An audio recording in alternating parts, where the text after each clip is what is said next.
Praise lord. దేవాతి దేవునికి వందనాలు. ప్రభు నామమున మీ అందరికీ నా ప్రత్యేకమైన వందనాలు, శుభాలు తెలియజేస్తున్నాను. ఈ దినము కొరకు ఏర్పాటు చేయబడిన దేవుని వాగ్దానము అపోస్తుల కార్యములు 7వ అధ్యాయము 34వ వచనము.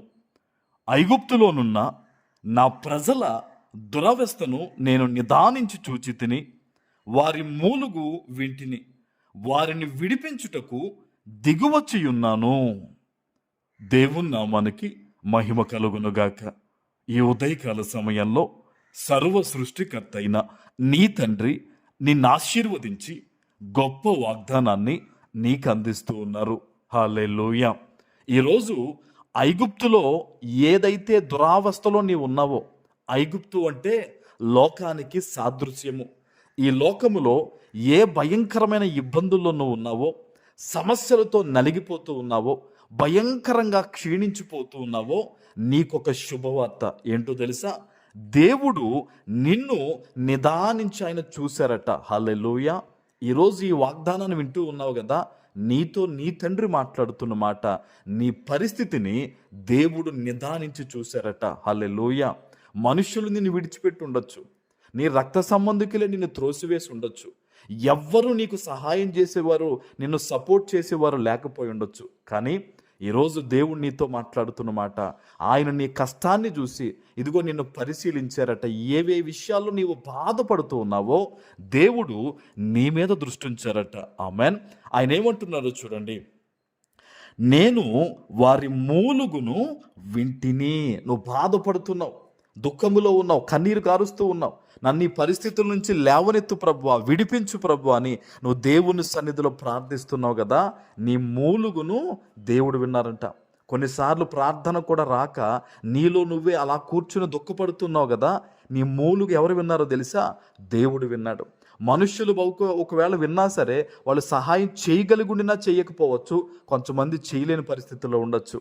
కానీ ఈరోజు నీకు సహాయం చేసే నీ దేవుడు నీ మూలుగు విన్నారు, నీ ప్రార్థన విన్నారు. నువ్వు ధైర్యం తెచ్చుకో. ఈ రోజు నుంచి నీ జీవితంలో నీకు శుభం కలగబోతుంది. ఆమెన్. ఆయన ఏమంటున్నారు చూడండి, నేను వారి మూలుగు విన్నాను, వారిని విడిపించుటకు దిగి వచ్చి ఉన్నాను. హల్లెలూయా, హల్లెలూయా. నిన్ను విడిపించడానికి దేవుడే నీ దగ్గరికి వస్తున్నాడు. ఈరోజు నిన్ను విడిపించడానికి దేవుడే నీ దగ్గరికి ఈరోజు రాబోతూ ఉన్నాడు. ఆయన నీకు సహాయం చేయబోతున్నాడు. నువ్వు అనుకోవచ్చు, నేను గొప్పదాన్ని కాదే, నేను గొప్పవాడిని కాదే, నా దగ్గర ఏమీ లేదే, దేవుడు నా దగ్గరికి ఎందుకు వస్తాడు, నేను వాళ్ళలా ప్రార్థనాపరుని కాదు, నేను వీళ్ళలా ఉపవాసం ఉండట్లేదు, నేనేం భక్తిపరురాలు కాదని నువ్వు అనుకుంటున్నావు. కానీ నీ మూలుగు దేవుడు విన్నాడు, నీ భక్తిని దేవుడు చూశాడు, నీ యథార్థతను దేవుడు చూశాడు. అందుకనే ప్రభు చెప్తున్నాడు, నిన్ను విడిపించడానికి ఆయన రాబోతూ ఉన్నాడు. ఆమెన్.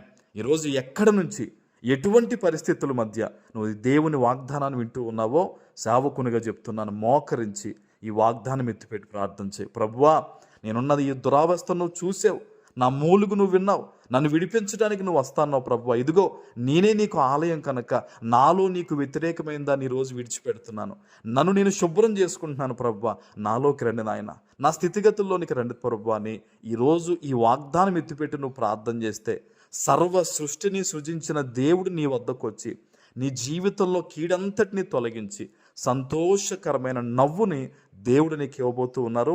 ఆయన నిన్ను బాగు చేయబోతూ ఉన్నారు. ఆమెన్.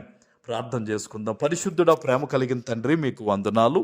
ఈ ఉదయకాల సమయంలో మీరిచ్చిన గొప్ప వాగ్దానము ప్రతి బిడ్డ జీవితంలో నెరవేర్చి స్థిరపరచమని యేసు నామమున ప్రార్థిస్తున్నాను తండ్రి. ఆమెన్.